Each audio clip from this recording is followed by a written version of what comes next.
ये करो, compare the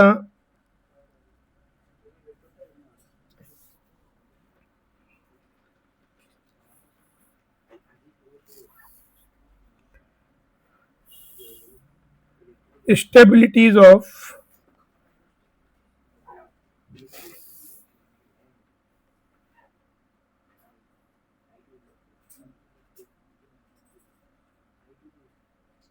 of the following alkenes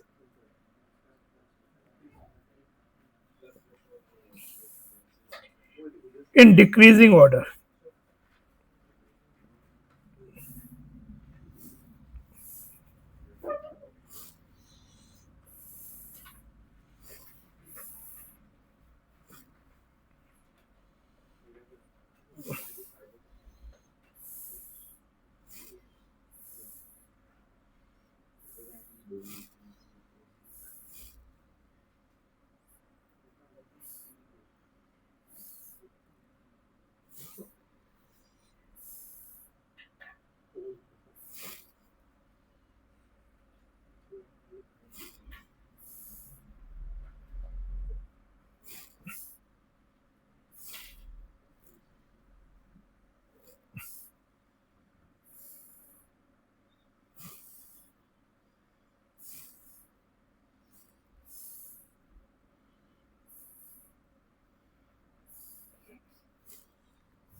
hmm, connected है, डबल वन है।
लिखा।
अब देखो यार,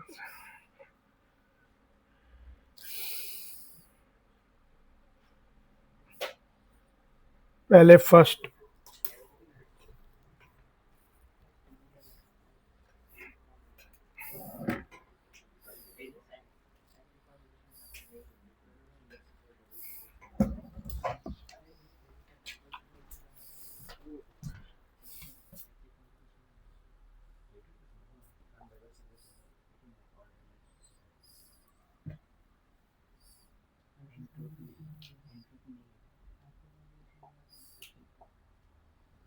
इसमें किस बेसिस पे देखेंगे?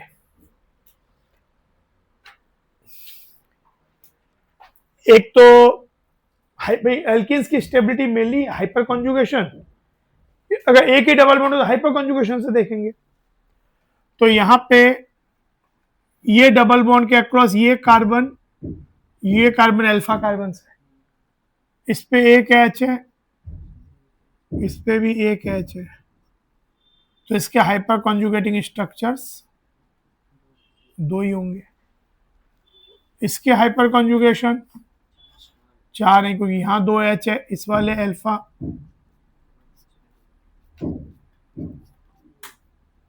तो इसमें 4 हाइपर कॉन्जुगेशन है। बी हमें चाहिए डिक्रीज, बी मोर स्टेबल दें, ये स्टेबिलिटी ऑर्डर लिख रहे हैं हम।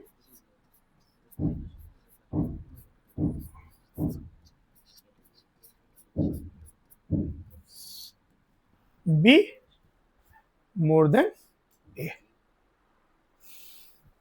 और एक बात और भी है इसमें, यहां पे डबल बॉन्ड 4 मेंबर रिंग में है और वहां पे 6 मेंबर रिंग है, तो 6 मेंबर रिंग में डबल बॉन्ड वैसे भी ज्यादा sp2 कार्बन स्टेबल हो सकते हैं, तो इसमें कम स्टेबल। ये अगला, ये तो हो गया।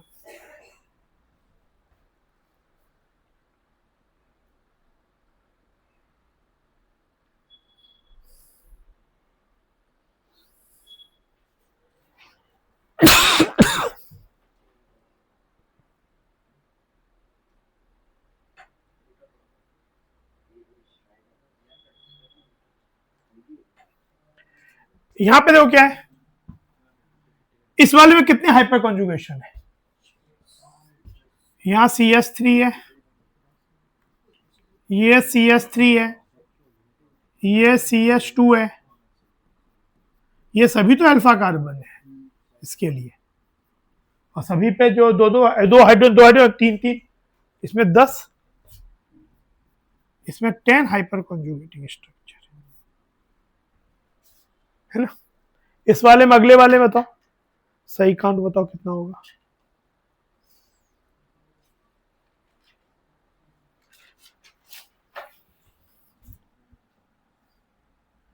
ये तो H है, तो हाइपर कॉन्जुगेटिंग होगा नहीं। यहाँ CS3 है, तो ये 3H हाइपर कॉन्जुगेटिंग है। यहाँ फिर कार्बन है, तो ये वाला कार्बन भी अल्फा कार्बन है, पर इस पे एक ही H होगा, और यहाँ पे तो 2, 1 और 3, इसमें 6 हाइपर कॉन्जुगेशन। और इस वाले में बताओ,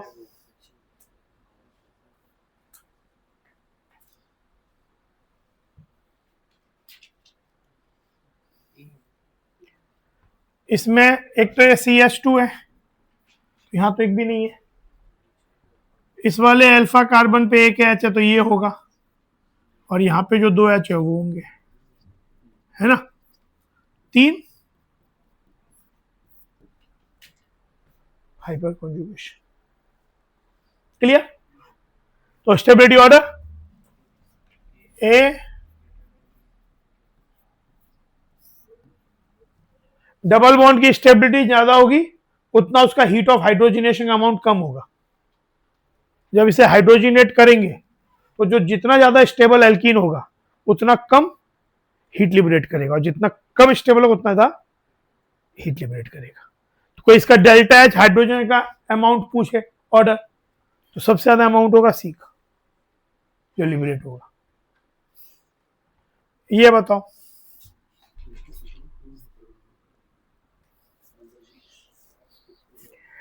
अच्छा एक चीज और ये बता, मतलब बाकी तो ज्योमेट्रिकल आइसोमेरिज्म हम पूरा ही पढ़ेंगे, मतलब उस पर 2 क्लासेस देंगे जब हिस्ट्री आइसोमेरिज्म पढ़ेंगे, लेकिन आपको जो अपने टेक्स्ट बुक में 11th क्लास में जो ज्योमेट्रिकल आइसोमेरिज्म है एल्कीन का, उसके लिए इतनी बात ध्यान रख लो।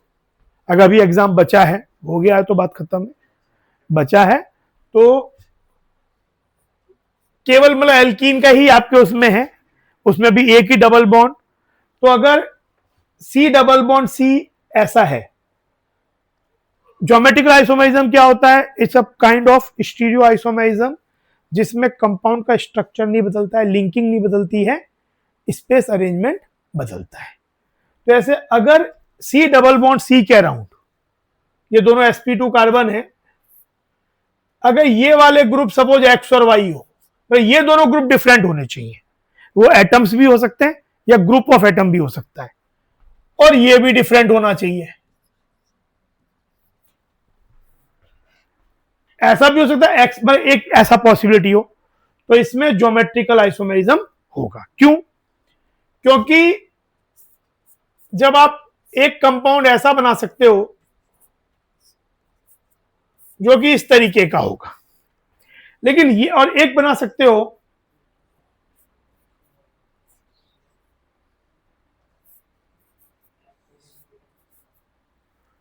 जो ऐसा होगा, और ये एक दूसरे में कन्वर्ट बिना बॉन्ड, एक तो लिंकिंग वाइज तो दोनों सेम है, इसमें भी सी में एक्स वाई जुड़ा हुआ है, इसमें भी एक्स वाई जुड़ा हुआ है, इसमें भी एक्स वाई, इसमें भी एक्स वाई, लेकिन इनमें स्पेस अरेंजमेंट फर्क है। क्यों?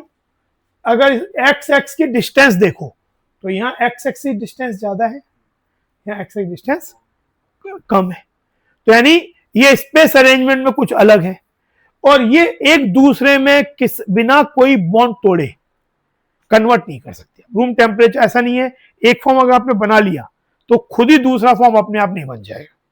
यू नीड टू ब्रेक, क्योंकि डबल बॉन्ड के बाद रोटेशन खुद नहीं होता, इजीली नहीं होता, आपको क्या करना पड़ेगा? You need to give energy, you will break this double bond by giving energy.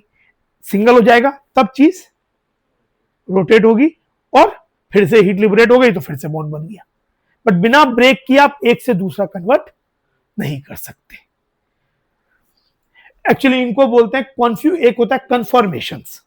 कन्फॉर्मेशंस भी एक तरह से स्टीरियो आइसोमर्स ही है कि स्ट्रक्चर नहीं बदलता है पर स्पेस अरेंजमेंट बदलता रहता है, लेकिन वो स्पेस अरेंजमेंट ऐसा होता है कि रूम टेम्परेचर पे इतनी एनर्जी अवेलेबल होती है कि एक फॉर्म से दूसरे फॉर्म में चीजें कन्वर्ट होती रहती है।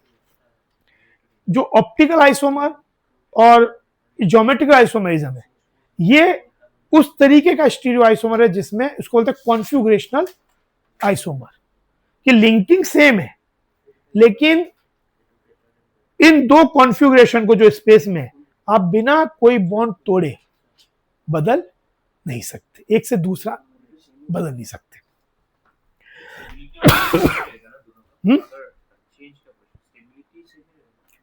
नहीं, इन दोनों की स्टेबिलिटी अलग अलग होगी, क्योंकि इसमें ग्रुप बल के तो रिपल्शन ज्यादा होगा। इसका डाइपोल जैसे कहिए, इसका डाइपोल मोमेंट 0 होगा, इसका डाइपोल नॉन जीरो होगा। इसका आंसर क्या होता है? जो डाइपोल डाइपोल इंटरेक्शन होगा इसमें होगा, इसमें नहीं होगा। एक्चुअली ये सिस आइसोमर कहलाता है और ये ट्रांस कहलाता है, जब ये अपोजिट है। तो इसमें डाइपोल डाइपोल होगा, डाइपोल मूवमेंट होगा, तो इसमें डाइपोल डाइपोल इंटरेक्शन होगा। तो उसके कारण इनके जो सिस आइसोमर है they are usually having higher boiling point than trans, लेकिन मेल्टिंग पॉइंट ट्रांस का ज्यादा होता है यूजुअली। क्यों? मेल्टिंग पॉइंट की जब हम बात करते हैं तो हम बात करते हैं सॉलिड स्टेट की, तो टेम्परेचर काफी लोअर कर दिया, सॉलिड स्टेट में अगर क्रिस्टल बने तो क्रिस्टल्स जितने आपस में बेहतर फिट होंगे उतना वो उनके इंटरेक्शन स्ट्रॉन्ग होंगे और उतना उनका मेल्टिंग पॉइंट हायर होगा। तो जो इसमें ज्यादा सिमेट्री है, trans are usually more symmetric, तो symmetric and they fit into each other better than the cis one, तो इसमें मेल्टिंग पॉइंट ट्रांस का हायर होता है क्योंकि उनकी फिटिंग बेटर होती है क्रिस्टल स्ट्रक्चर में, लेकिन बॉइलिंग पॉइंट सिस का हायर होता है। अच्छा, एक तो ये वाले टाइप हो, फिर ऐसा भी हो सकता है क्योंकि मेन कंडीशन है कि जो ये डबल बॉन्ड है जिसके बहुत रेस्ट्रिक्टेड रोटेशन है, ये प्रॉपर मतलब जब प्रॉपर डेफिनेशन देंगे तब क्या होगा, कार्बन डबल बॉन्ड नाइट्रोजन के अक्रॉस भी ज्योमेट्रिकल आइसोमरिज्म होता है। तो अभी हम सी डबल बॉन्ड सी के अक्रॉस देख रहे हैं किन केसेस में, तो मतलब there should be restricted rotation जो कि डबल बॉन्ड में होता है। तो यहां पे मतलब डिफरेंट हो, मतलब मेन बात है कि ये जो पेयर है ये डिफरेंट होना चाहिए और ये वाला पेयर डिफरेंट होना चाहिए। जैसे अब यहां पे एक्स जेड भी हो सकता है, एक्स वाई एक्स जेड, तो इसमें भी क्या होगा, जैसे ये वाला सिस हो गया और दूसरा फॉर्म इसका, एक को ऐसे रहने दो ये ट्रांस वाला हो गया, इसमें भी हो गया, और इवन इसमें भी हो सकता है एक्स वाई हो और यहां जेड और डब्ल्यू। मेन कंडीशन ये है कि जो कार्बन रेस्ट्रिक्टेड रोटेशन में है that should have two different groups. तो इसमें ये कोई जो नहीं कि जो ये है वही ये होने चाहिए दो, तो इसमें भी होगा। हाँ, इसमें तुम सिस ट्रांस नॉमेनक्लेचर नहीं कर सकते। देखो, सिस ट्रांस बोलना नॉमेनक्लेचर है, आप अगर ये नहीं भी बता पा रहे हो कि इसमें सिस कौन सा है ट्रांस कौन सा है, वो एक अलग, वो नेम करने की बात हो गई, पर ज्योमेट्रिकल आइसोमेरिज्म होगा नहीं होगा ये देखना एक अलग चीज है। तो अगर इस वाले में है, इसमें क्या होगा, एक ये हो गया, दूसरा फॉर्म क्या होगा, एक को ऐसे रहने दो, इसको इस वाले में एक नॉमेनक्लेचर यूज करते हैं, बाद में पढ़ाऊंगा जब ज्योमेट्री पढ़ेंगे, ईजेड नॉमेनक्लेचर। इस वाले के लिए ईजेड नॉमेनक्लेचर यूज होता है, क्योंकि इसमें सिस ट्रांस तो नहीं, कैसे चारों ही डिफरेंट है, तो इसमें ईजेड नॉमेनक्लेचर होता है। उसके लिए पहले एक ईजेड बताने के लिए इनका एक प्रायोरिटी ऑर्डर डिसाइड करने के लिए कुछ रूल्स पढ़ने पड़ते हैं, वो हमको चाहिए पढ़ेंगे। हाँ, वो उस रूल्स के अंदर ही है चीजें। वो एक रूल होता है, सीक्वेंस रूल करके बोलते हैं उसे, तो उसमें रूल के बेसिस पे हम ग्रुप्स की आपस में प्रायोरिटी डिसाइड करते हैं, और वो रूल हमको ऑप्टिकल आइसोमेरिज्म के लिए भी रखते हैं। तो हम जब ज्योमेट्रिकल पढ़ेंगे तब वो रूल्स भी पढ़ेंगे, पर इसमें ईजेड नॉर्म पर, इसमें ज्योमेट्रिकल आइसोमर भी दो हो गए, ये दो हो गए, ये दो यहाँ पे तो भले इस तरीके से।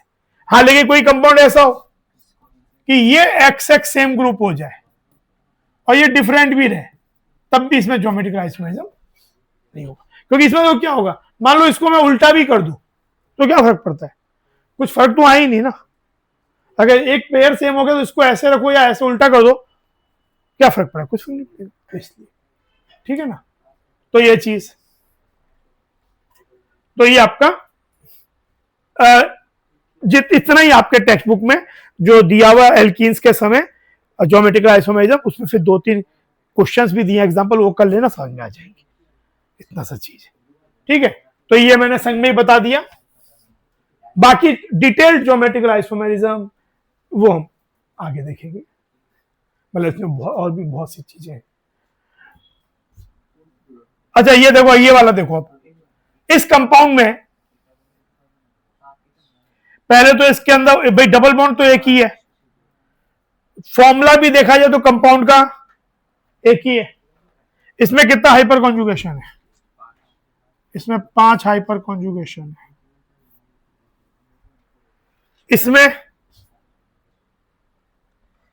इसमें भी 5 हाइपर कॉन्जुगेशन है, और इसमें भी। तो आपको याद हो मैंने इसमें बताया था कि इस पर्टिकुलर केस में ये वाला जो फॉर्म होता है, एक्चुअली ये तो क्या हो गया, ये हो गया ट्रांस आइसोमर, ये हो गया सिस आइसोमर, लेकिन इसमें ज्योमेट्रिकल आइसोमेरिज्म नहीं, क्यों, कि this carbon is having 2 identical groups, hydrogen hydrogen, तो it is not showing geometrical isomerism, पर इसमें भी हाइपर कॉन्जुगेशन 5 ही है। तो मैंने बताया था कि ऐसे केसेस में, क्योंकि हाइपर कॉन्जुगेशन तो सब में 5 है, तो ये वाला जो फॉर्म होता है वो सबसे ज्यादा स्टेबल होता है। रीजंस आर वेरिंग रीजंस, मतलब कोई एक सिंगल रीजन पॉइंट आउट नहीं किया जाता है, मतलब बोलता है कि reasons are beyond the scope. तो लेकिन ये ध्यान रखो कि ऐसे केसेस में ये वाला जो है ये सबसे ज्यादा स्टेबल होता है। उसके बाद फिर ट्रांस एंड सिस में रिपल्शन होता है, ट्रांस में कम रिपल्शन होता है। इसमें इस वाले में एक कारण ये हो सकता है कि दोनों इस तरफ है, तो ये वाला रिपल्शन नहीं मिलता है जो पाई इलेक्ट्रॉन क्लाउड और इनके संग वाला, बट स्टिल इसका कोई एक सिंगल, एक प्रॉपर एक सिंगल रीजन नहीं है, ये बस एक थ्योरेटिकल एस्पेक्ट ध्यान रखो कि इसके अंदर ए विल बी, उसके बाद फिर वो ट्रांस वाला स्टेबिलिटी ऑर्डर है, ठीक है। फिर ये बताओ,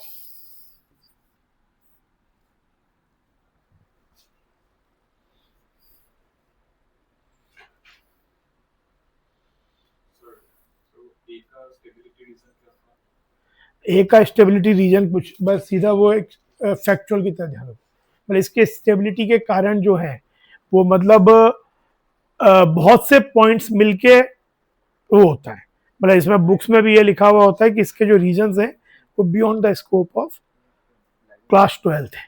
तो कोई एक सिंगल पिन पॉइंट रीजन ऐसा नहीं है जिसको हम आंसर कर सके, पर ओवरऑल स्टेबिलिटी में ये है एक्सपेरिमेंटली मान लो वॉट एवर, इस वाले केस में जो ये दोनों वाले ग्रुप एक साइड हो जाएंगे वो ज्यादा स्टेबल है, फिर वो सिस ट्रांस वाले में ट्रांसपोर्ट सिस।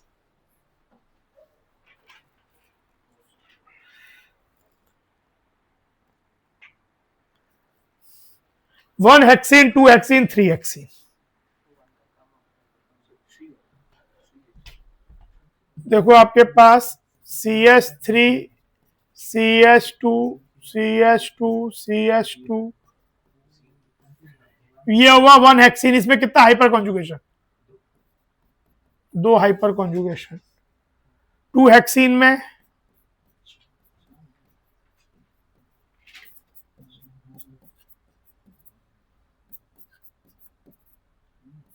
CH2, CH3, तो इसमें 3 और 2 5 हाइपर कॉन्जुगेशन ना। और 3 हेक्सीन में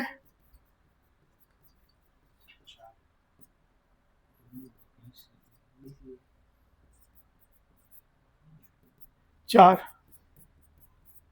तो स्टेबिलिटी और हो जाएगा B, C एंड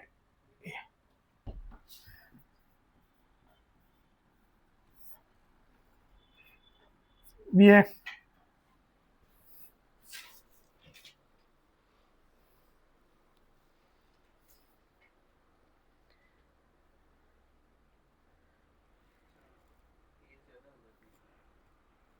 इस वाले में हाँ कितना हाइपर कॉन्जुगेशन है? हाँ तो इसमें 4 है, 4 क्यों है? 8 है, 4 4। भाई ये भी तो अल्फा कार्बन है, ये भी अल्फा, ये भी अल्फा, ये भी अल्फा, सब पे 2 2 H, तो ये आपके हो गए 8 हाइपर कॉन्जुगेशन, और ये केवल 4 ही है CH2। A more than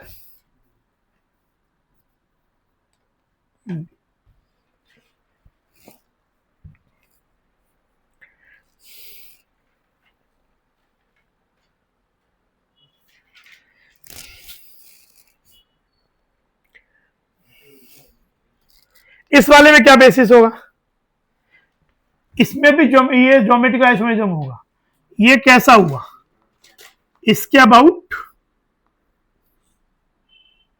same side में, यहां H है, ये सिस है, और ये वाला ट्रांस है। हाइपर कॉन्जुगेट दोनों में सेम ही है, 4 4। इसमें भी कितना है? ये 2 CH2, ये भी CH2, यहां भी ऐसा ही, पर इसमें ट्रांसिस स्टेबल है।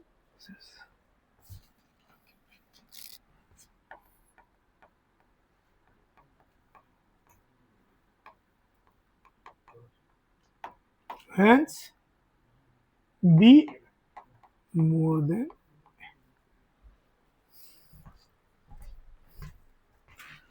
ऐसा कितना?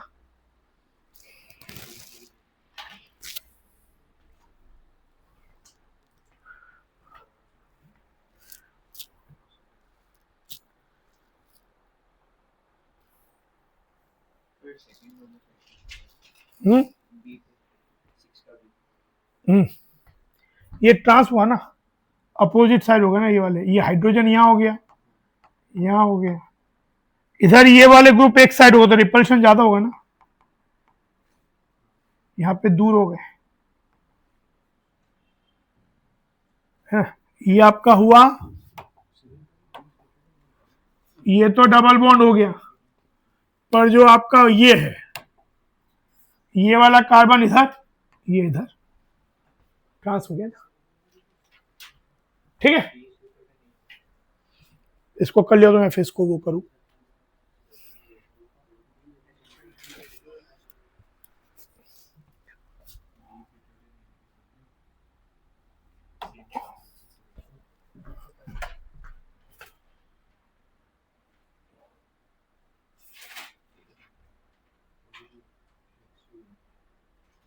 ये ओह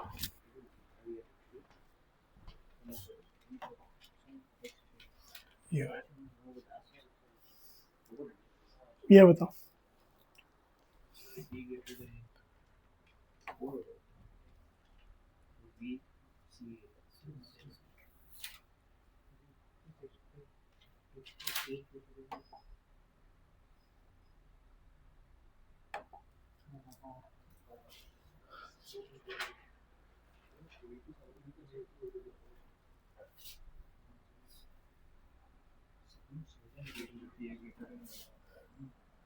इस वाले में फिर ये ट्रांस है और ये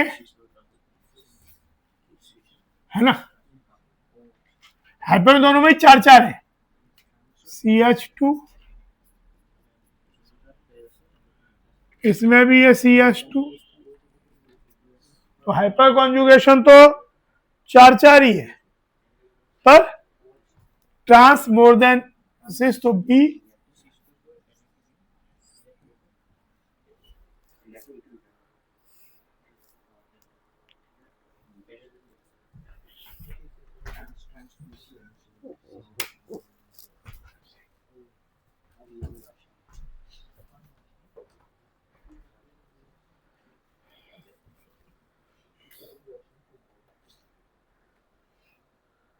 ये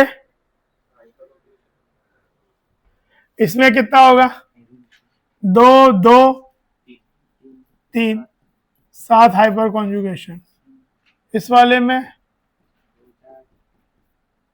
हैंस ए,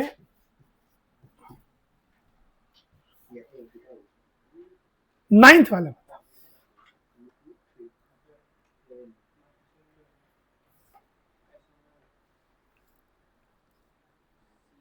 कौन सा वाला, 9 में किस बेसिस पे बोलोगे, हाइपर कॉन्जुगेशन तो का देखो,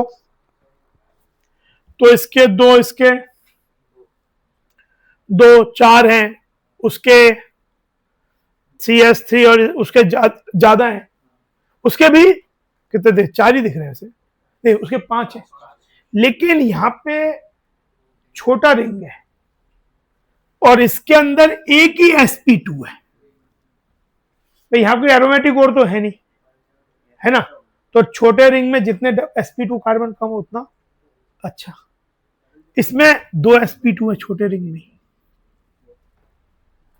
that will be quite under angle strain, भाई यहाँ पे sp2 कार्बन की रिक्वायरमेंट होती है 120 डिग्री, ये एंगल नियरली 60 ऐसा कुछ है, तो यहाँ पे तो कम से कम एक ही कार्बन स्ट्रेन में, कोई ये वाला कार्बन तो क्या होगा, ये तो अपना 120 मेंटेन कर लेगा, तो बाहर है, पर ये नहीं कर पाएगा, यहाँ पे तो दोनों ही नहीं कर पाएंगे, दोनों रिंग के अंदर है, तो छोटे रिंग के अंदर वहां ज्यादा sp2 होने के कारण B is more unstable and hence A is more stable than B,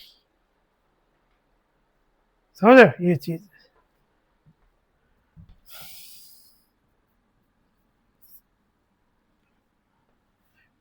B has more sp2 carbon in 3-membered ring, hence under very high angle strain,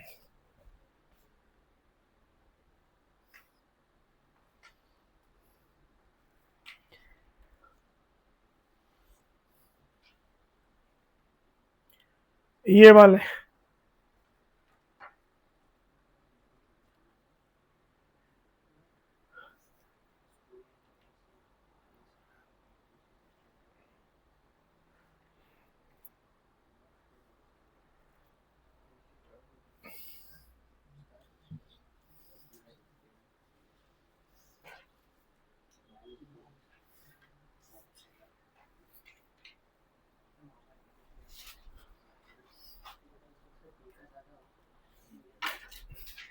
भाई यहाँ पे तो ये, यहाँ पे तो रिंग की साइज तो इसकी तो 6 कार्बन के तो इश्यू नहीं है, कोई डबल बॉन्ड तो हो सकता है।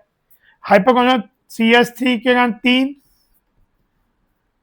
अच्छा अब इसमें 3 हाइपर, अब जैसे ये वाला कार्बन भी अल्फा कार्बन है,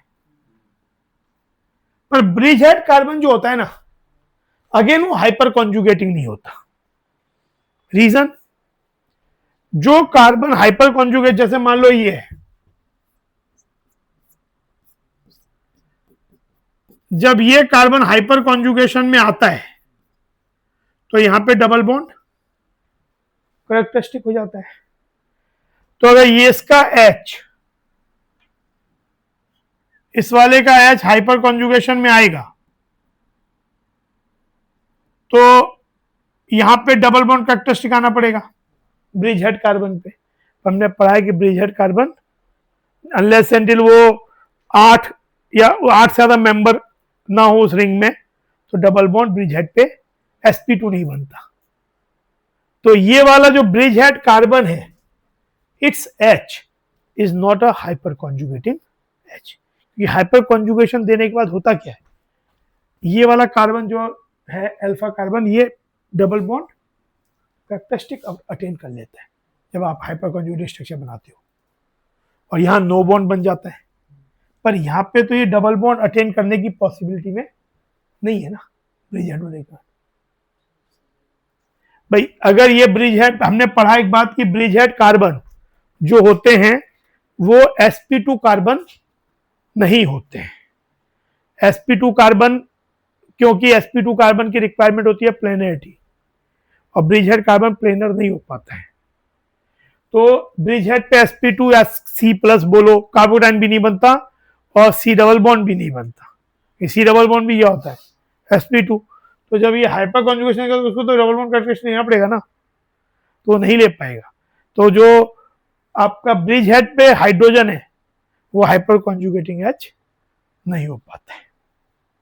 ठीक है, तो यहां 3 ही है, 5 नहीं है, पर इसमें इसीलिए 2 ही है,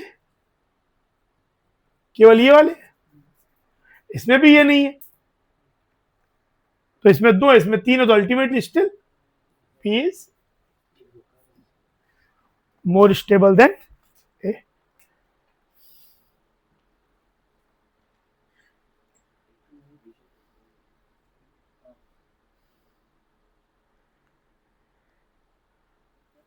ये बताओ 11,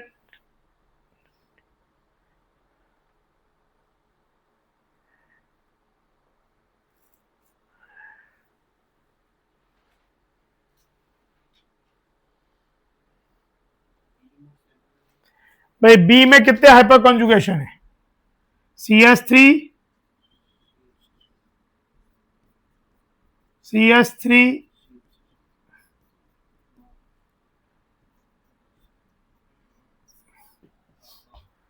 यहां पे 5 और इधर केवल ये वाला एक। तो स्टेबिलिटी ऑर्डर बी,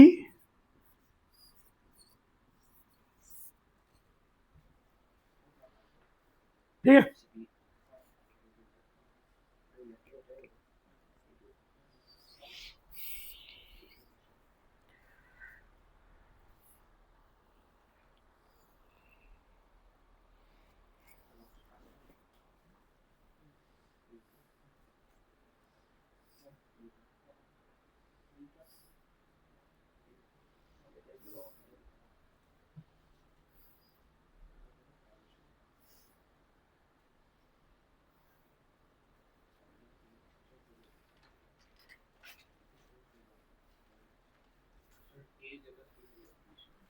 ए में कितना है 9 हाइपर कंजुगेशन, बी में 6 ही है।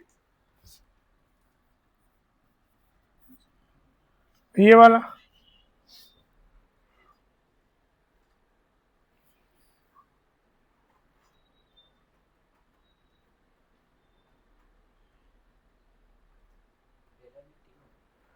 पहले में देखो, यहाँ नहीं, पहले को देखो यहाँ पे ये हाइपर कॉन्जुगेशन के कारण इसमें 6 है हाइपर कॉन्जुगेशन। हाइपर कॉन्जुगेशन यहाँ पे तो प्रैक्टिकली है ही नहीं, लेकिन यहाँ पे रेजोनेंस है। Double bond single atom with lone pair, ये ऐसे जाएगा, तो it is stabilized via resonance conjugation, जबकि वो हाइपर कॉन्जुगेशन से resonance is a stronger phenomena. तो ए इज मोर स्टेबल।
वाह, ये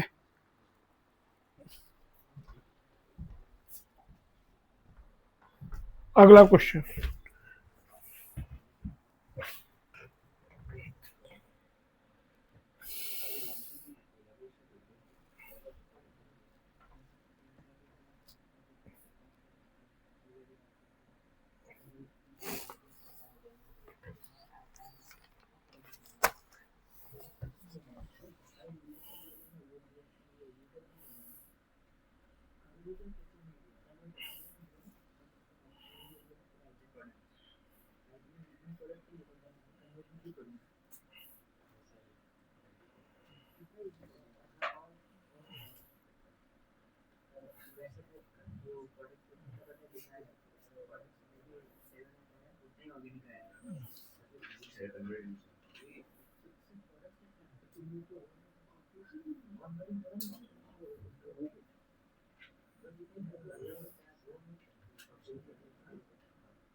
तो इतना बातें कर,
पहले इतने कर लो, फिर इसी में आगे कंटिन्यूएशन लिखो, आप पहले ही कर लो।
सबसे पहला क्या होगा,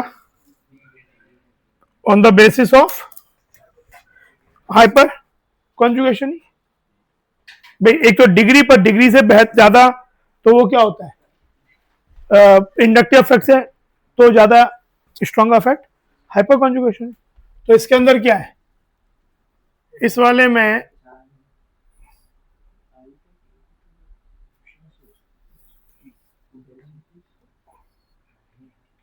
इसके अंदर केवल वन हाइपर कॉन्जुगेशन है,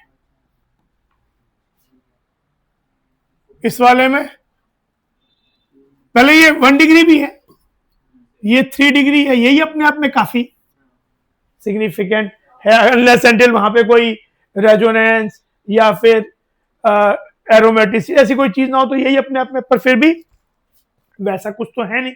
और हाइपर कॉन्जुगेशन में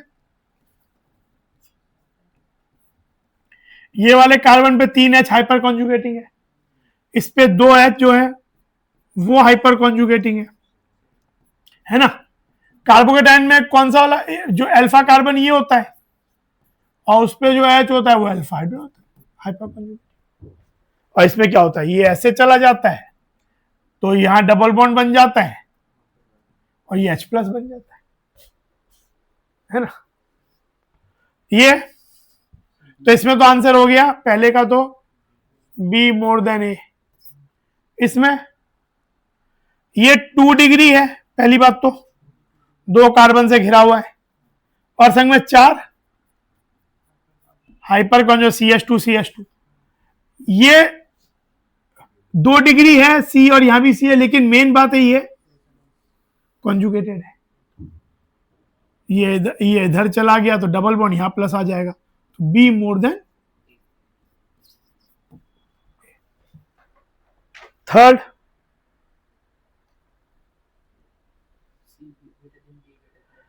जो ट्रीटियम है उसका प्लस आई इफेक्ट ज्यादा होता है than deuterium than the protium.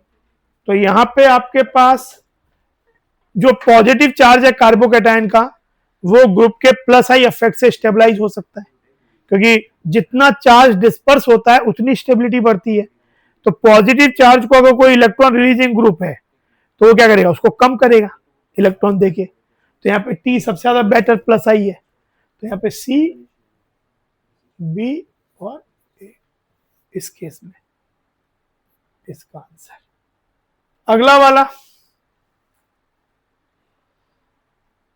Fourth का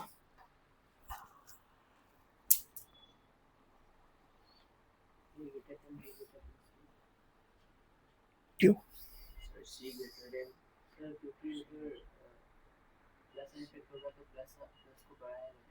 प्लस आई किसका ज्यादा होगा? प्लस आई तो प्लस को कम करेगा ना। इस देखो यहाँ पे पहली बात क्या, इसमें हाइपर कॉन्जुगेशन है, इसमें है, पर ये दोनों एच हाइपर, ये 4 हाइपर, ये भी 4, ये भी 4, तो हाइपर कॉन्जुगेट, क्योंकि इस वाले कार्बन पे ये सबका, ये भी अल्फा कार्बन है और इस वाले कार्बन पे कोई भी हाइड्रोजन नहीं है, तो यानी ये वाला कार्बन पे हाइपर कॉन्जुगेटिंग एच नहीं है। भाई अल्फा कार्बन ये है, these 3 are the alpha carbon for this, similarly for this, similarly for this, तो इस पे जो 2 एच है वो हाइपर कॉन्जुगेटिंग है, ये वाले 2 एच भी हाइपर कॉन्जुगेटिंग है, पर सो इसमें भी यही वाली बात है। तो जहां तक हाइपर कॉन्जुगेशन की बात है सब में सेम ही है। अब रह गया, यानी इतनी चीज तो सेम ही है, इतना पोर्शन तो सेम ही है सभी का, जो भी फर्क आने वाला है वो इधर से आने वाला है ना। तो अब CH3 का प्लस आई होता है, CD3 का उससे ज्यादा प्लस आई होता है, तो यानी, और CT3 का उससे भी ज्यादा होता है, तो सबसे ज्यादा प्लस आई कौन से ग्रुप का है? उसका। तो यानी अब प्लस आई क्या करता है? इलेक्ट्रॉन रिलीज करता है, तो रिलीज करके पॉजिटिव चार्ज को डिस्पर्स करेगा।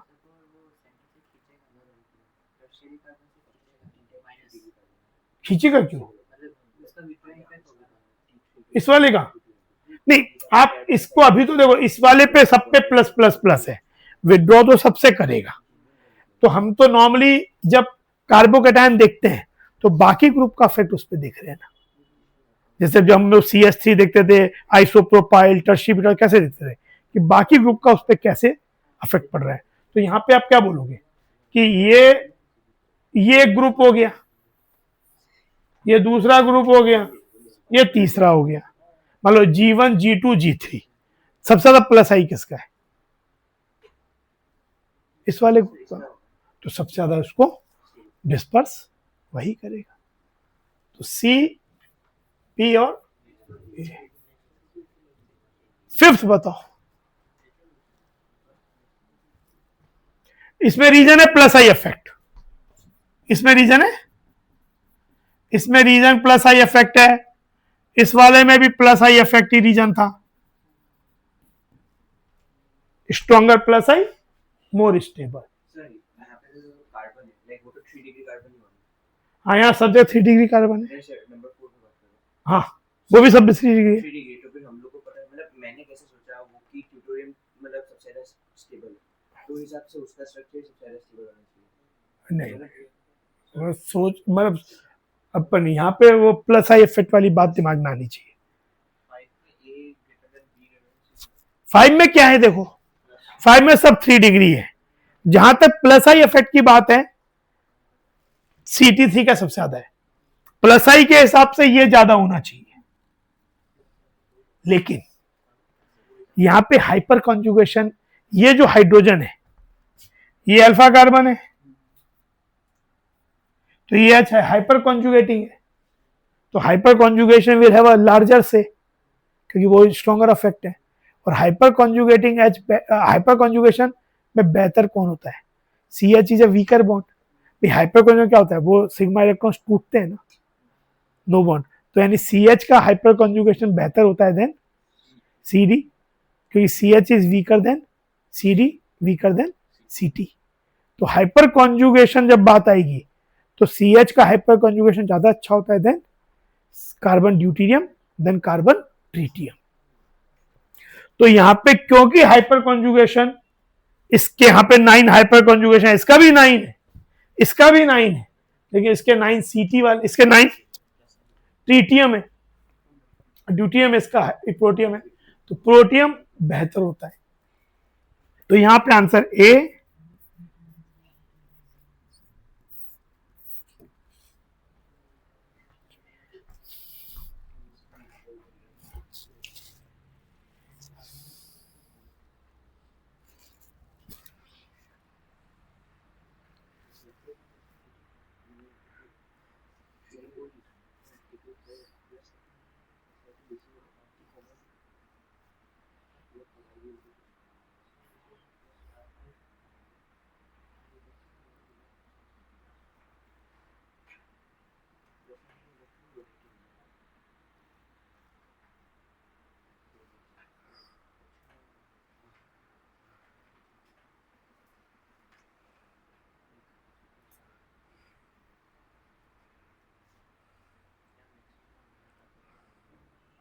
हुआ।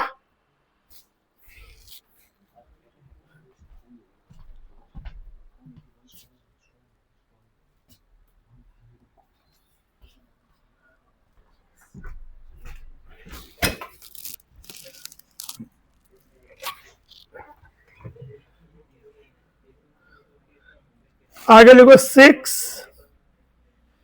कंटिन्यूएशन ही चल रहा है उसका ही।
क्वेश्चन तो वही है, arrange the carbocation in decreasing order of stability.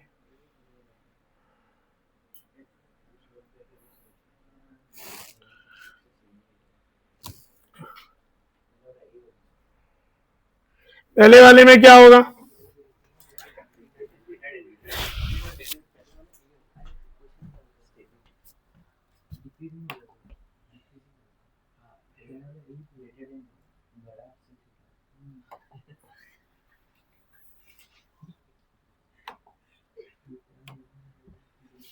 ये देखो lone pair, single, double, single, carbocation, तो ये पूरा ही, अगर ऐसे तो क्या ये इधर गया,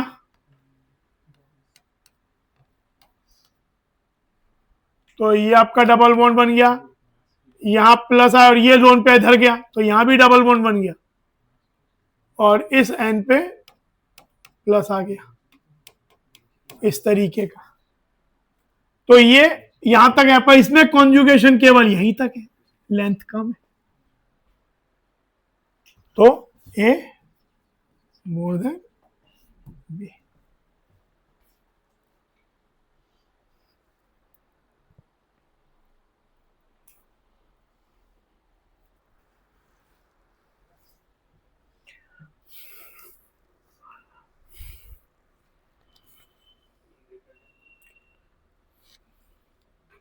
देखो ये 1 डिग्री है, ये भी 1 डिग्री है, हाइपर कॉन्जुगेशन यहां भी 2 है, यहां भी 2 है, इतना पोर्शन तो दोनों का ही सेम है, यानी जो भी फर्क आना है वो इस पोर्शन से आना है। ये ट्रिपल बॉन्डेड वाला है तो इसका यहां रेजोनेंस नहीं है, ये सिंगल सिंगल, तो आई इफेक्ट से दिख रहा होगा। तो इसमें जो C triple bond C H है, it is more electron withdrawing than, ये एसपी है तो ये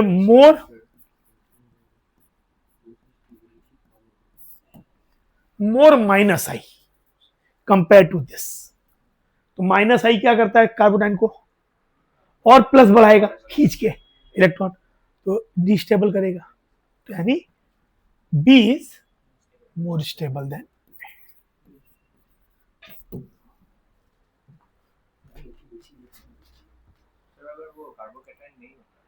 कार्बन नहीं होता तो रिवर्स होता, कार्बन अगर मान लो यहाँ पे नेगेटिव चार्ज कर दो तो इधर रिवर्स होना, क्योंकि तब विड्रॉइंग विल बी हेल्पफुल।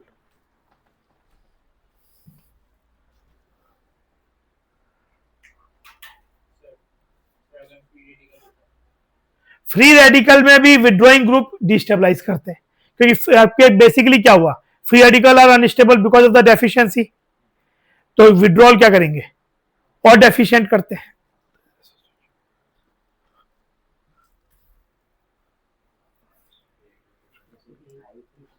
इसमें ज्यादा स्टेबल एक, क्योंकि ये CS3 तो ये कॉन्जुगेशन हो गया ना, ये इधर दे देगा है ना, जबकि ये तो केवल हाइपर कॉन्जुगेशन है 2, तो इसमें ए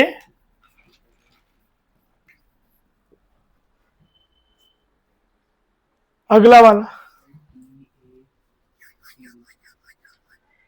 इसमें ये वाला तो वो स्पेशल कार्बोकेटायन है जिसमें sigma bond of carbon carbon इसके सिग्मा बॉन्ड के इलेक्ट्रॉन रेजोनेंस में चले जाते हैं, रिंग ओपन हो जाता है, तो ये स्पेशल केस है, बेंजाइल से भी ज्यादा होता है। तो सबसे ज्यादा तो इसमें डी है, क्योंकि इसमें हाइपर कॉन्जुगेशन में कौन इन्वॉल्व होगा, कार्बन कार्बन के सिग्मा, तो इससे ये डबल बॉन्ड यहाँ पे रिंग ओपन हो जाएगा and it will liberate quite an energy. अच्छा, अब यहां पे ये वाला 9 हाइपर कॉन्जुगेटिंग है, बेंजाइल है 1 डिग्री पर ये रेजोनेंस से स्टेबलाइज है, ये भी 1 डिग्री पर रेजोनेंस से स्टेबलाइज है। अच्छा, जहां तक इन दोनों में ज्यादा कौन होगा, ए और बी में, ए और बी ज्यादा कौन स्टेबल होगा, ए, क्योंकि इसकी रेजोनेंस ज्यादा लेंथ की है, तो ए तो ज्यादा है बी से। हमने ये भी देख लिया कि जो डी है वो ए से ज्यादा है, ये वाला चीज साइक्लोमिथाइल, ये cyclopropyl methyl carbonyl is more stable then benzyl. अच्छा, अब ये देखो, ये हाइपर कॉन्जुगेशन के कारण है जिसमें very high amount of hyper conjugation है, 3 डिग्री है। वैसे तो जनरल रूल हम जो बोले उसके हिसाब से resonance is a stronger effect, यानी ये वाले ज्यादा स्टेबल होना चाहिए इससे, लेकिन अगेन वही वाली बात एक बात है। अच्छा, स्टिल कोई बहुत स्टैंडर्ड बुक में इनके बीच का ऑर्डर मिलता नहीं है, लेकिन कॉम्पिटिटिव एग्जाम्स की जो बुक्स हैं उसमें बोलते हैं कि एक्सपेरिमेंटली ये देखा गया है कि जो टर्शी ब्यूटाइल कार्बोकेटायन है कार्बेनियन तो बाकी जगह पे यही ज्यादा स्टेबल होगा बेंजाइल वाला, पर टर्शी ब्यूटाइल कार्बोकैटायन और बेंजाइल कार्बोकैटायन में एक्सपेरिमेंटली, क्योंकि वहां पे भी 9 हाइपर कॉन्जुगेशन है, 3 डिग्री है, तो एक्सपेरिमेंट हैज फाउंड कि वो ज्यादा बेंजाइल से स्टेबल होता है। ये एक्सपेरिमेंटल फैक्ट है।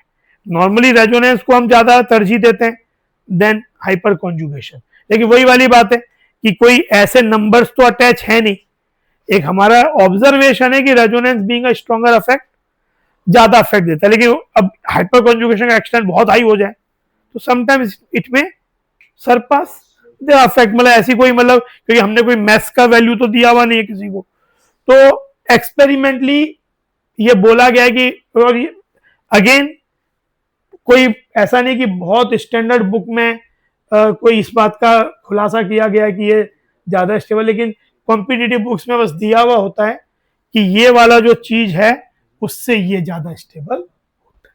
तो ये बस यहाँ पे ध्यान रख लो कि इस वाले केस में डी तो सबसे ज्यादा हो गई, डी तो ज्यादा हो गई, उसमें इशू नहीं। सी इज मोर देन, ये तो सबसे ज्यादा है।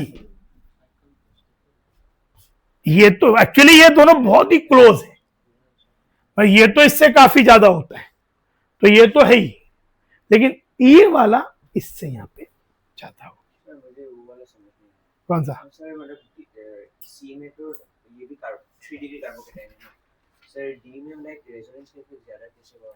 डी में हमने बताया था ना कि ये वाला काफी स्ट्रेन में होने का कारण, प्लस ये जो बॉन्ड होते हैं उनके इलेक्ट्रॉन्स काफी बल्ज कर जाते हैं।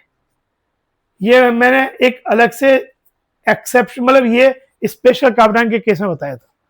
तो ये क्या होता है कि नॉर्मली तो हम हाइपर कॉन्जुगेशन में किसके काउंट करते हैं, CH वाले, पर ये इसके CC बॉन्ड के इलेक्ट्रॉन इतने क्लोज पहुंच जाते हैं कि ये इसके संग हाइपर कॉन्जुगेशन में आ जाते हैं। तो ये क्या होगा, ऐसा बन जाएगा डबल बॉन्ड और यहां पे प्लस, इससे क्या हुआ, रिंग ओपन हो गया। तो जो मेन कारण ही था इसकी दुविधा का, वही इसके स्ट्रक्चर में खत्म हो रहा है। तो ये बात इसे बहुत ज्यादा स्टेबिलिटी देती है। सीसी कार्बन, सीसी के सिग्मा बॉन्ड का हाइपर कॉन्जुगेशन।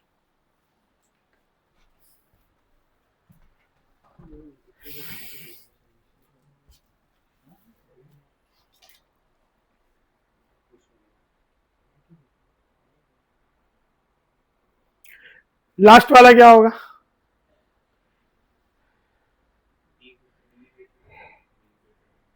भाई यहां पे भी तो इतनी चीज, यहां पे रेजोनेंस नहीं है, सिंगल सिंगल, इतना तो सबके लिए, दोनों के लिए, तो बात केवल रह गई इसका आई इफेक्ट। Cl का माइनस आई इफेक्ट होता है, तो लेकिन यहां Cl ज्यादा दूर हो गया, तो इस ग्रुप का माइनस आई इफेक्ट कम होगा देन दिस, तो ये इससे B is more stable than, minus I effect destabilize carbocation, तो बी मोर स्टेबल देन, समझे? Reason minus I effect, CH2Cl has lesser minus I than Cl.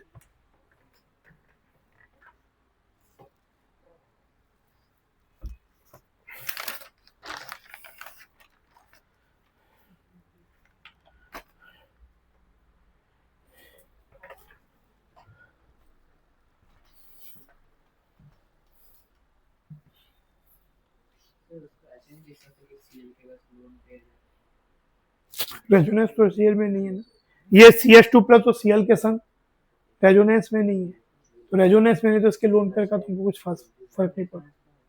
हाँ तब बात आती, तब वो दे सकता, पॉलिसी होती।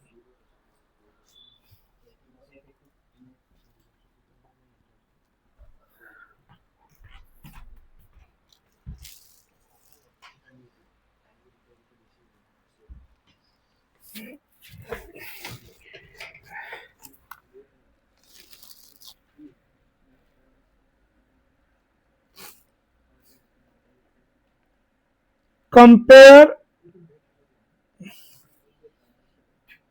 the stabilities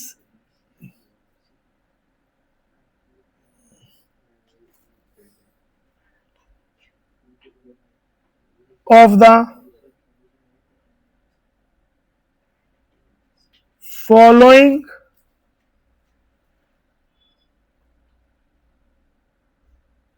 Carbanians, decreasing order.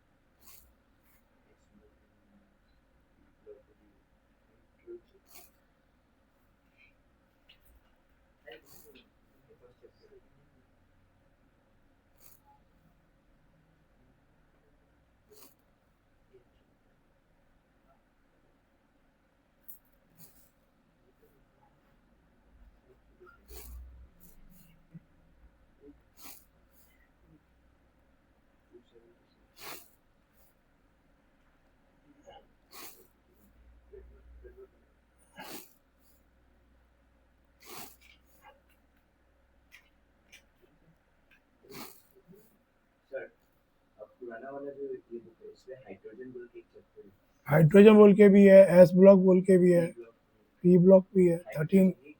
अभी नहीं चाहिए, अभी तुम्हारा जेई मेन में भी नहीं चाहिए और एनईटी में भी नहीं चाहिए, एडवांस में चाहिए।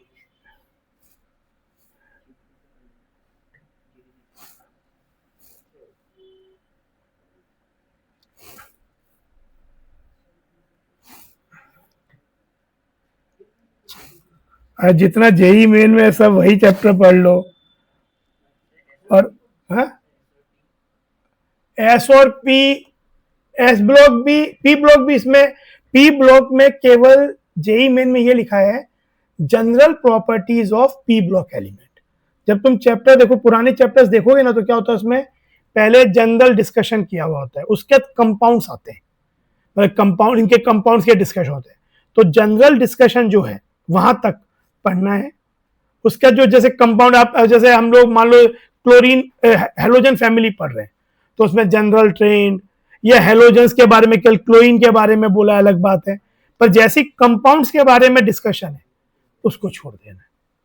पर जेई एडवांस्ड में एनसीईआरटी लेवल पे जो इनऑर्गेनिक है, वो आए हैं, लेकिन देखो डिलीटेड चैप्टर एक दो आ भी जाए तब भी मेरे हिसाब से जो बाकी सब पढ़ते हो प्रीवियस ईयर क्वेश्चंस कर लो। एट द मोस्ट क्या कर सकते हो कि इसको इतना पढ़ने के बाद पिछले 2-3 साल के, उससे पुराने तो अगर सिलेबस के बाहर है तो सिलेबस के बाहर ही है। पर मान लो जैसे जब से उन्होंने ये वाला सिलेबस डिफाइन किया, तो ये वाला सिलेबस डिफाइन करने के बाद तुमको 24 के पेपर मिलेंगे, 25 के मिलेंगे, ये 2 साल के पेपर, मतलब टोटल 40 पेपर मिलेंगे। उन 40 पेपर के पूरे क्वेश्चन कर लो, उसमें से मान लो आपको 8-10 क्वेश्चन बाहर सिलेबस के मिल गए, उस चीज को थोड़ा सा पढ़ लो। अब उतना पढ़ने के बाद भी आपके समय आप किस्मत ऐसी है कि आपको एक सिलेबस के बाहर क्वेश्चन आना है, तो लेट इट बी, कितना कुछ पढ़ोगे। जब उन्होंने सिलेबस से बाहर रख दिया और फिर वो देते तो पहले तो उनकी गलती है। तो कहने के लिए वो अगर बोलना है तो मैं बोलता हूँ ये भी पढ़ लो, वो भी पढ़ लो, पर पढ़ने के लिए बहुत कुछ है। इतना हटाने के बाद भी पढ़ने के लिए बहुत कुछ है। तो जो सिलेबस में नहीं है जेई मेन के, उसको अननेसेसरी नहीं पढ़ना चाहिए। पीवाईक्यू कर लो, पीवाईक्यू में लग रहा है नहीं कुछ क्वेश्चन, कुछ पॉइंट्स को टच किया जा रहा है, तो उसको पॉइंट्स को पढ़ लो। और इतना करने के बाद वो जो एक क्वेश्चन है ना, अगर आपका किस्मत अच्छा है तो कहीं ना कहीं वो इतनी पढ़ाई में आप उसके थ्रू गुजर लिए होगे, मे बी डायरेक्टली नहीं इनडायरेक्टली, और नहीं तो एक क्वेश्चन इतना ज्यादा फर्क नहीं डालता पूरे ओवरऑल स्कीम ऑफ थिंग्स में। ऐसा भी नहीं कि हर पेपर में आउट ऑफ सिलेबस आ रहे, 10 पेपर में कोई 2 क्वेश्चन आउट ऑफ सिलेबस आ गए, तो उसके लिए आप आउट ऑफ सिलेबस चीज पढ़ना शुरू नहीं कर सकते, वो मतलब एडवाइजेबल नहीं है। मुझे तो बोलने से पढ़ लो बोल दूंगा, पर पढ़ना तो तुमको ही है। परेशानी तो तुम ही को उठाओगे तभी तो सिलेक्शन तुम्हारा होगा। हमारी परेशानी हमने तब उठाई तो हम सेलेक्ट हुए थे, अब तुम्हारी परेशानी तो उठाओगे।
सर 5 का भी वो क्या मतलब वो एक और खींचेगा 5 मतलब क्या बोल रहा मतलब एक स्टेप भी जा रहे एन एम ई 3 हैं उसके ऊपर जो है सर वो एक स्टेप भी जा रहे वो माइनस चार्ज है ना, वो चार्ज है, वो हैं सर मतलब देखिए सर बॉन्ड माइनस चार्ज है।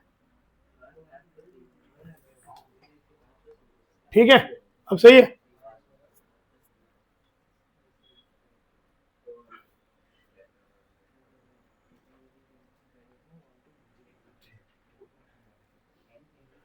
बताओ ये वाला।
पहले का क्या होगा, बी, क्योंकि NO2 जब माइनस है इफेक्ट, तो अगर कॉमन तो हो गया CH2 माइनस, CH2 तो कॉमन हो गया, फिर वहां पे CH3 है, यहाँ NO2 है, CH3 का प्लस आई इफेक्ट है, NO2 का माइनस आई, ऐसे सोचो तो बी ज्यादा स्टेबल है, क्योंकि माइनस कार्बोनियम को ज्यादा स्टेबलाइज कौन करेंगे, जो खींचेंगे, वो चार्ज को डिस्पर्स करेंगे।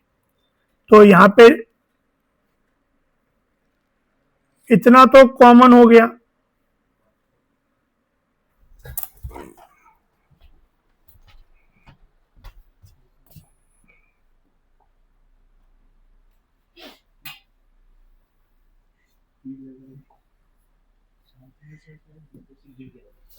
इतनी बात तो कॉमन हो गई दोनों में। इस वाले का माइनस आई इफेक्ट होता है, इसका प्लस आई इफेक्ट होता है। ये डिस्टर्ब करेगा, स्टेबलाइज करेगा, तो प्लीज अगला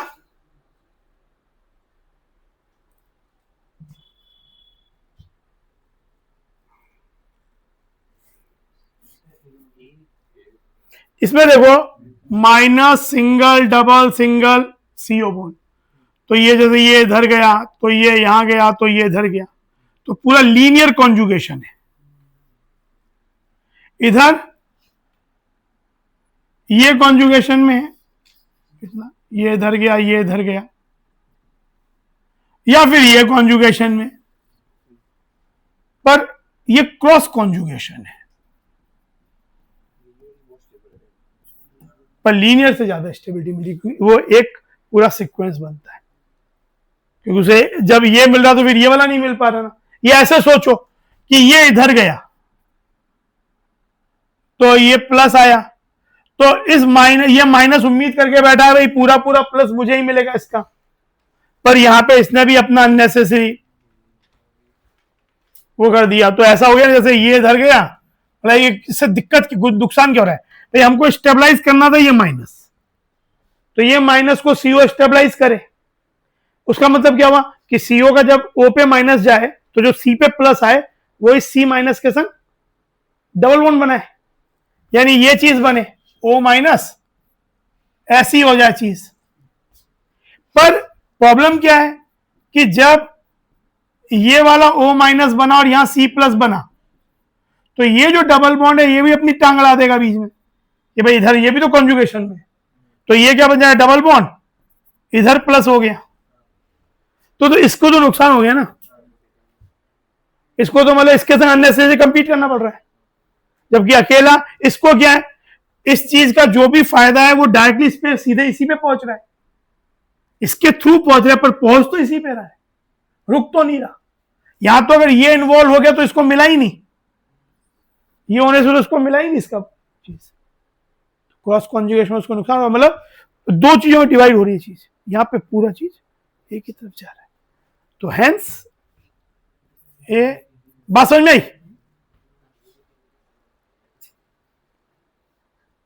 ए और बी,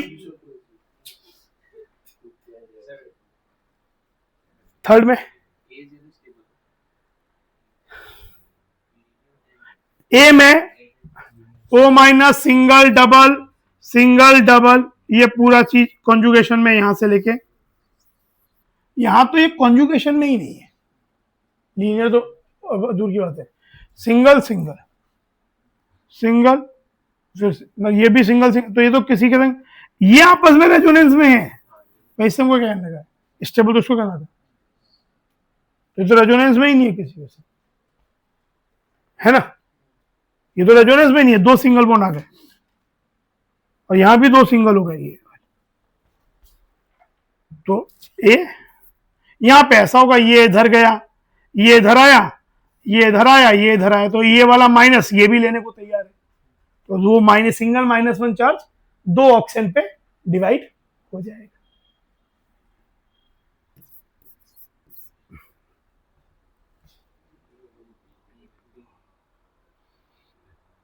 फोर्थ, ये इंपॉर्टेंट क्वेश्चन है, तुमने सोचा एफ का -i इफेक्ट ज्यादा होता है देन Cl, है ना, ठीक है, जहां तक -i का सवाल है बात सही सोची, लेकिन F में d ऑर्बिटल नहीं होता, पर Cl के पास d ऑर्बिटल एम्प्टी होता है, तो Cl की जो एम्प्टी d ऑर्बिटल है, जो भी उसकी d ऑर्बिटल है, ये जो लोन पेयर है वो उसको बैकबोन बना देगा उसके साथ,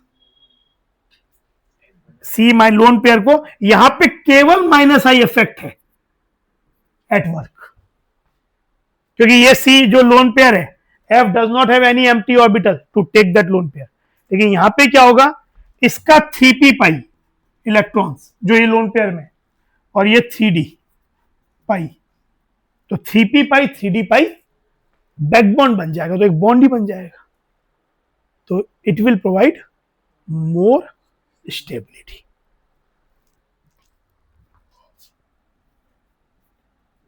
इसीलिए आगे क्वेश्चन आता है कि क्लोरोफॉर्म का जो chloroform is more acidic then CHF3, जब एसिडिक करके पढ़ेंगे तब चीज आएंगी, वहां पे भी हमें अगेन इन्हीं डिस्कशन को आगे बढ़ाना है, पर जैसे एसिडिक कैरेक्टर किसी का कंपेयर करना तो उसका सबसे बड़ा मेन कारण क्या होता है, कॉन्जुगेट बेस की स्टेबिलिटी देखते हैं। जैसे HX और HY है तो हम X माइनस बनाते हैं और Y माइनस बनाते हैं। तो अगर X माइनस ज्यादा स्टेबल है Y माइनस से, यानी ये टेंडेंसी बढ़ेगी रिएक्शन की जाने की, प्रोडक्ट स्टेबल हो रहा है, तो HX is usually more acidic then HY। तो जैसे अगर इसका CCl3 माइनस हुआ कॉन्जुगेट बेस, इसका तो CCl3 minus is more stable, अभी हमने देखा, then CF3 minus, hence chloroform is more acidic than fluoroform. ये जब H प्लस लूज करेगा तो क्या बनाएगा कॉन्जुगेट बेस, CCl3 माइनस और वो CF3 माइनस। तो क्योंकि ये ज्यादा स्टेबल है, हेंस उसका कॉन्जुगेट एसिड भी ज्यादा एसिडिक है। More stable the conjugate base, more acidic the conjugate acid. अगर HX, HY, HZ in general, exception कहीं आएंगे तो वो वहीं डिस्कस करेंगे, बट इन जनरल अगर 3 एसिड मेरे पास HX, HY, HZ है तो उनके कॉन्जुगेट बेसेज हैं X minus, Y minus, Z minus. अगर Y सबसे ज्यादा स्टेबल Z माइनस है तो सबसे ज्यादा एसिडिक HZ होगा, ठीक है ना। ये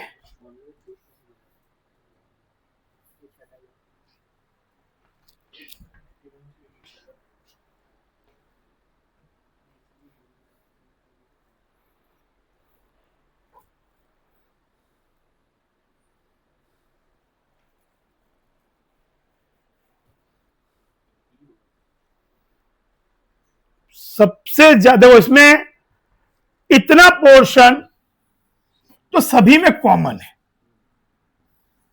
है ना। बात है यहां पे कुछ नहीं है, इधर ये है, इधर ये है, तो NMe3 प्लस, N के पास 4 बॉन्ड बनते ही उस पर फॉर्मल चार्ज प्लस आ जाता है, but N does not have any empty d orbital. पर N पे प्लस होने का इसका डेफिनेटली माइनस आई अफेक्ट तो आ ही जाएगा, पॉजिटिवली चार्ज स्पीसीज है, तो इस माइनस को क्या करेगा, खींच के इससे तो ज्यादा स्टेबलाइज कर पाएगा। यहां तो ऐसा कोई चीज ही नहीं है। अच्छा ये वाली चीज है, इसके पास भी है, इसके पास भी है, इसके पास भी, तो वो तो इश्यू नहीं है, तो ये इससे ज्यादा स्टेबल है।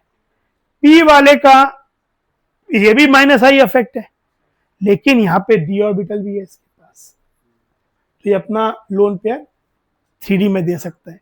तो सबसे ज्यादा स्टेबल C होगा, फिर B,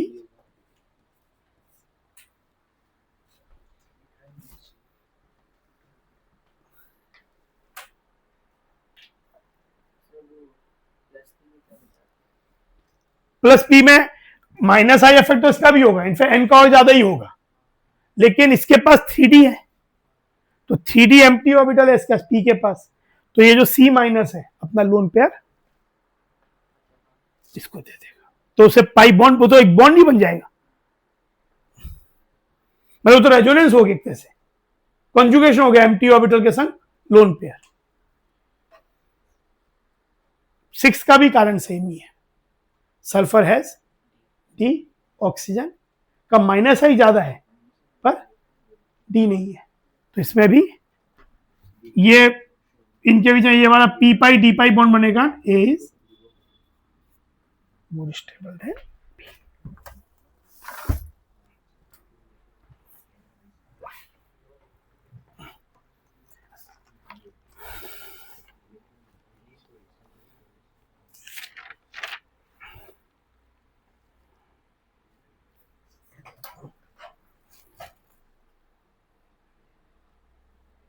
ठीक है सर,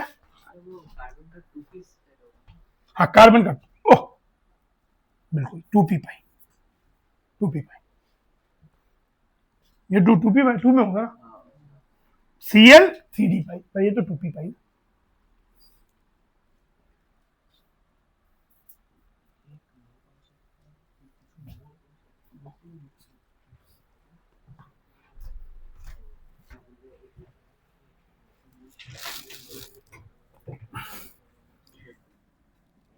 क्वेश्चन लिखो, रैंक द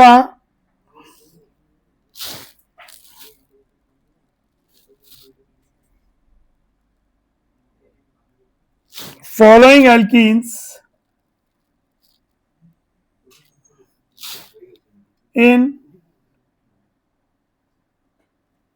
order of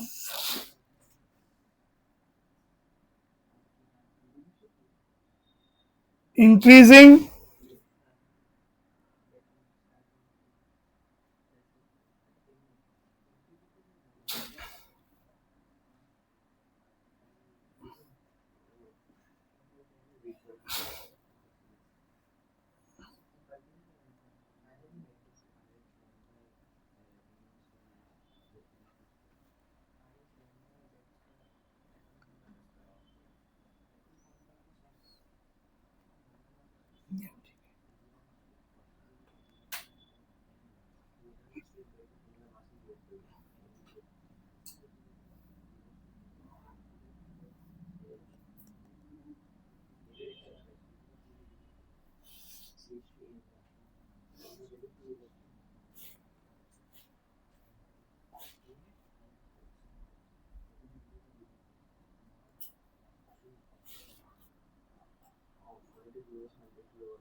जितना ज्यादा कॉन्जुगेशन होगा उस कंपाउंड का जो हाईएस्ट ऑक्यूपाइड मॉलिक्यूलर ऑर्बिटल है और लोएस्ट अनऑक्यूपाइड मॉलिक्यूलर ऑर्बिटल है उसका डिफरेंस एनर्जी का कम होता जाएगा।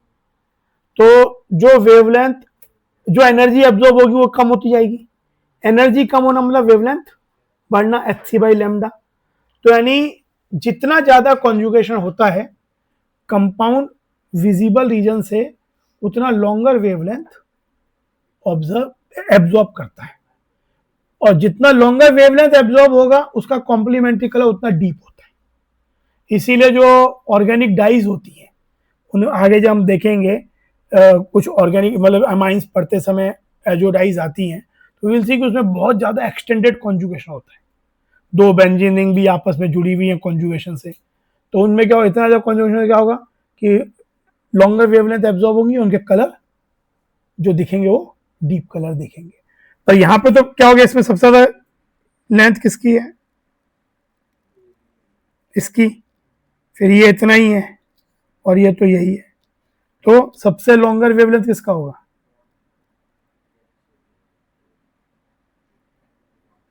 और कोई कलर इंटेंसिटी पूछे कंपाउंड की तो क्या हो जाएगी, ऑर्डर। ऑल्दो यहाँ पे इतने से कॉन्जुगेशन से कलर इतना नहीं आएगा, पर कलर इंटेंसिटी अगर है भी कुछ तो सबसे ज्यादा इंटेंसिटी ऑफ द कलर होगी वन की होगी।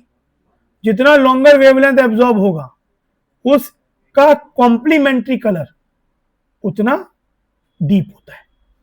तो ये भी वन,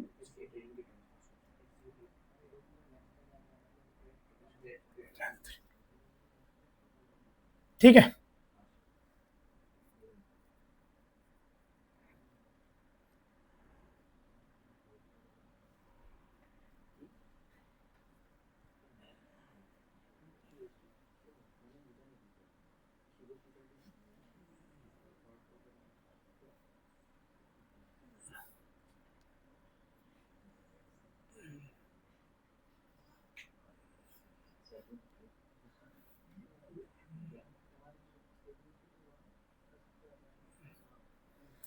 और स्टेबिलिटी ऑर्डर चाहिए तो स्टेबिलिटी ऑर्डर भी one more than two more then,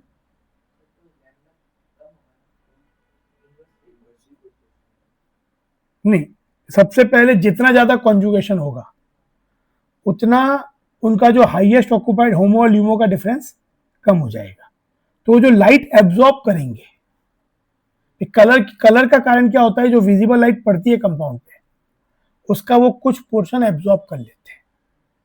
तो जितना, अच्छा वो एब्जॉर्ब क्यों करेंगे कि जो सबसे हाईएस्ट एनर्जी वाला इलेक्ट्रॉन है वो एब्जॉर्ब करके अगली ऑर्बिटल में चला जाएगा, भाई कहीं जाएगा तभी तो एब्जॉर्ब हुई एनर्जी, वो एक्साइट होके कहीं चला गया तो एनर्जी कम हो गई बिकॉज ऑफ द कॉन्जुगेशन उन हाईएस्ट ऑक्यूपाइड और लोएस्ट अनऑक्यूपाइड की, तो उसने कम एनर्जी एब्जॉर्ब मतलब लॉन्गर वेवलेंथ एब्जॉर्ब की, तो लॉन्गर वेवलेंथ इसने एब्जॉर्ब की वन वाले ने, उससे शॉर्टर इसने, उससे शॉर्टर, जितना ज्यादा लॉन्गर वेवलेंथ एब्जॉर्ब होगा कॉम्प्लीमेंट्री कलर उस वेवलेंथ का उस कलर उस वेवलेंथ का ज्यादा डीप होता है।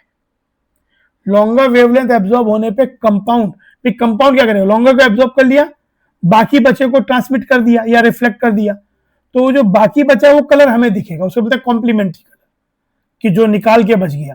तो लॉन्गर वेवलेंथ एब्जॉर्ब होने का जो बच जाता है कलर वो ज्यादा डीप कलर बच जाता है।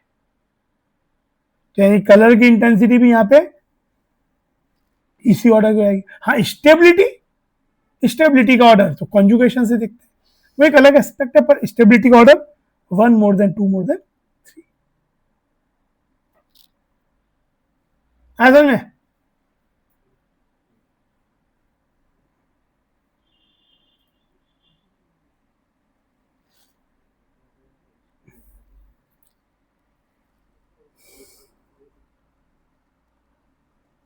how many resonating structures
तो कैसे करोगे? पहले भाई ये बेंजीन रिंग्स है, एक कोई बना लो पहले ऐसे,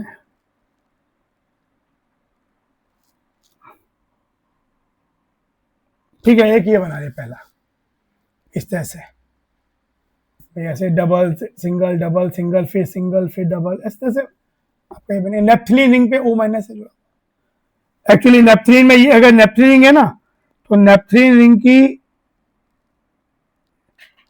ये पोजीशन, ये सब पोजीशन आइडेंटिकल 1 1 1 कहलाती है, ये सब पोजीशन आइडेंटिकल है, और ऐसे ये चारों पोजीशन भी, इसको अल्फा पोजीशन, इसको बीटा पोजीशन बोलते हैं, अल्फा एंड बीटा। तो ये आपका हुआ, पहले ये है। अब क्या करोगे भाई, ये अगर सपोज ऐसा चला जाए, है ना भाई, O माइनस अपना लोन पेयर देगा, प्लस M शो करेगा, तो ये ऐसा हो गया मान लो। तो दूसरा स्ट्रक्चर क्या बन गया,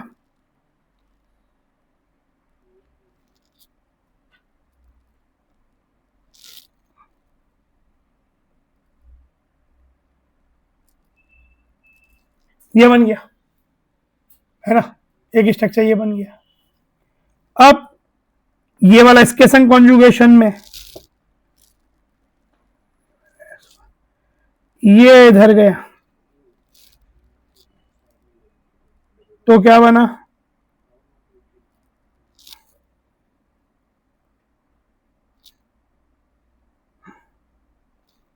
यहां डबल बॉन्ड, यहां माइनस, ये हो गया। फिर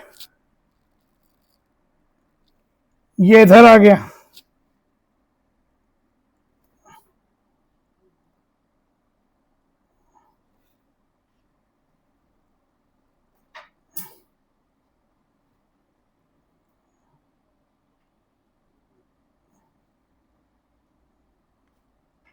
ये हो गया, है ना, उससे बस वहां पे डबल बॉन्ड, यहां माइनस हो गया। फिर ये इस वाले पाई को पुश करेगा ऐसे,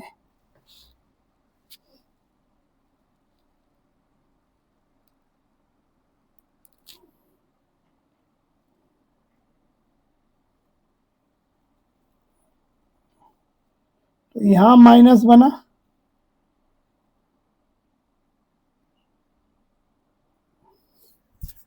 ये आ गया।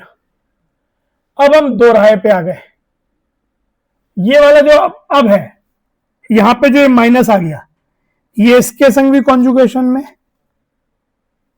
और इसके संग भी है। अब ये दो रास्ते अपना सकते हैं,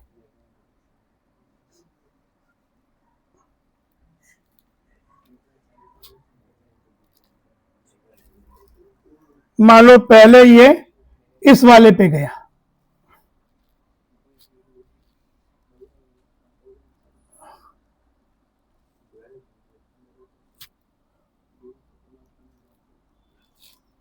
तो यहां डबल बॉन्ड, ये तो है ही, ये माइनस, ये इधर, और फिर ये इधर आ गया,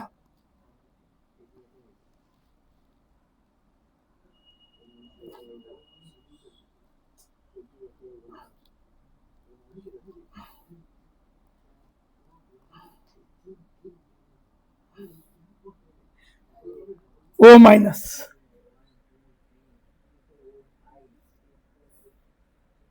ये वापस यहां तक पहुंच गया जहां से शुरू किए थे, जहां से शुरू किए थे वहां पे पहुंच गया, पर हमने अपना रास्ता बदला था,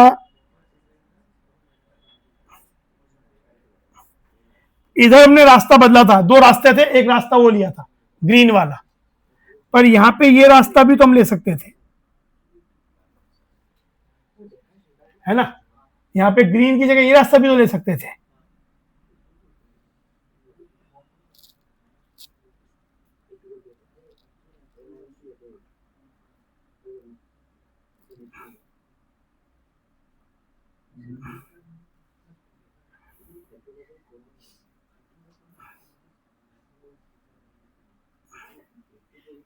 और फिर ये वापस इधर आ गया।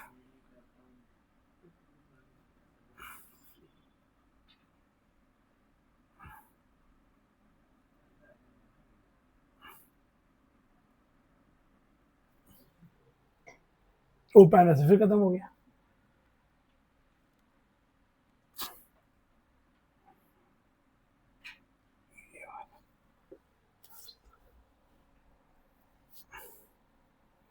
यहां तक तो हमने एक डायरेक्शन में मूव करना शुरू करेंगे, पर इधर जब पहुंचे, ये वाला जब माइनस आ गया, 1 2 3 4 5वां जो हुआ, उसके पास 2 पाथ थे, एक ये पाथ और एक ये पाथ। तो इधर से ये 2 बने, इधर से 2 बने, तो टोटल कितने हो गए?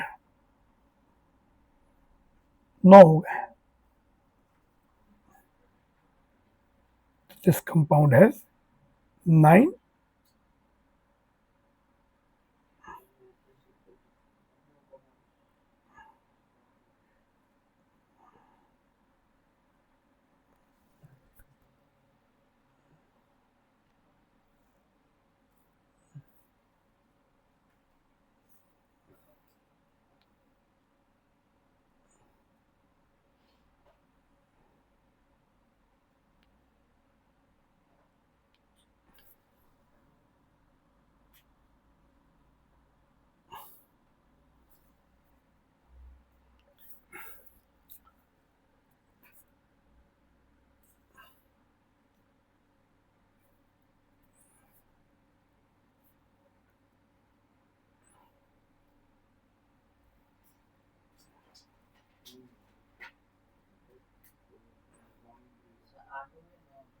9 पहला वाला कोई मानेंगे ना।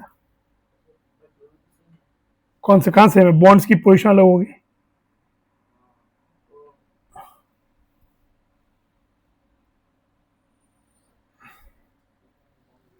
ठीक है ना, तो ये चीज,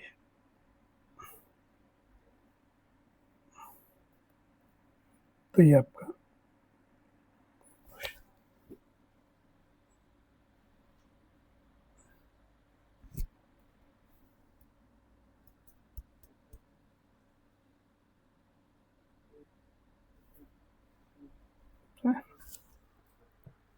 ठीक है।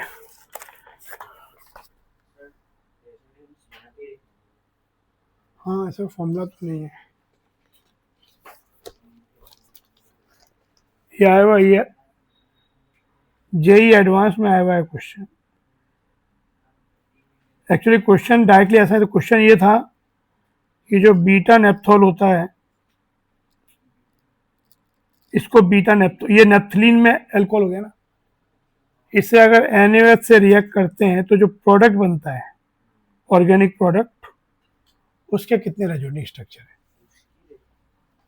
तो एक्चुअली ये स्लाइड जो अल्कोहल्स होते हैं, ये जो फिनोलिक जो एरोमेटिक अल्कोहल्स होते हैं, वो स्लाइटली एसिडिक इन नेचर होते हैं, क्योंकि O माइनस जो बनेगा वो रेजोनेंस से स्टेरस हो सकता है।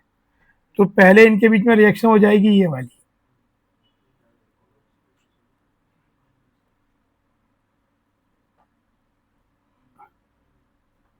तो अब ये जो कंपाउंड बना इसके, तो मैं तो सीधे यही दिया था, लेकिन इस तरह से H प्लस और OH एसिड बेस एक्शन हुआ।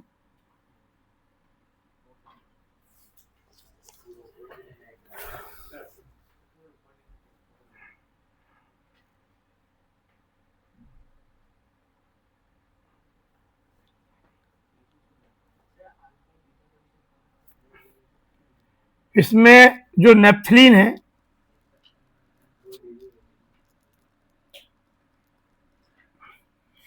ये सब पोजिशन अल्फा है।